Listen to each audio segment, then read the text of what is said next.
घरात वातावरण संगीताचं, पण आयुष्य फार सोपं नव्हतं.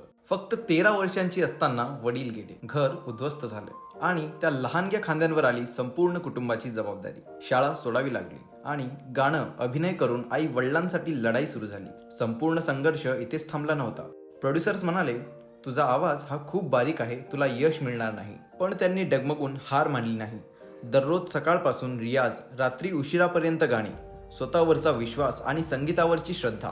हळूहळू तिच्या आवाजातील जादू लोकांच्या मनाला भिडू लागली आणि आज हा संपूर्ण जग त्यांना भारताचा स्वर कोकिळा म्हणून ओळखतात. आणि ते आहेत आपल्या सर्वांची आवडती गायिका लताताई मंगेशकर. लताताईंनी 30,000 पेक्षा जास्ती गाणी आणि 36,000 पेक्षा जास्त भाषांमध्ये गायन केले. ए मेरे वतन के लोगो, लग जा गले, असंख्य सुरांनी भारताला एकत्र आणलं. लताताईंनी आपल्याला शिकवलं, स्वप्न कितीही मोठे असोत, जर मेहनत खरी असेल तर संघर्ष हीच तुमची ताकद बनते.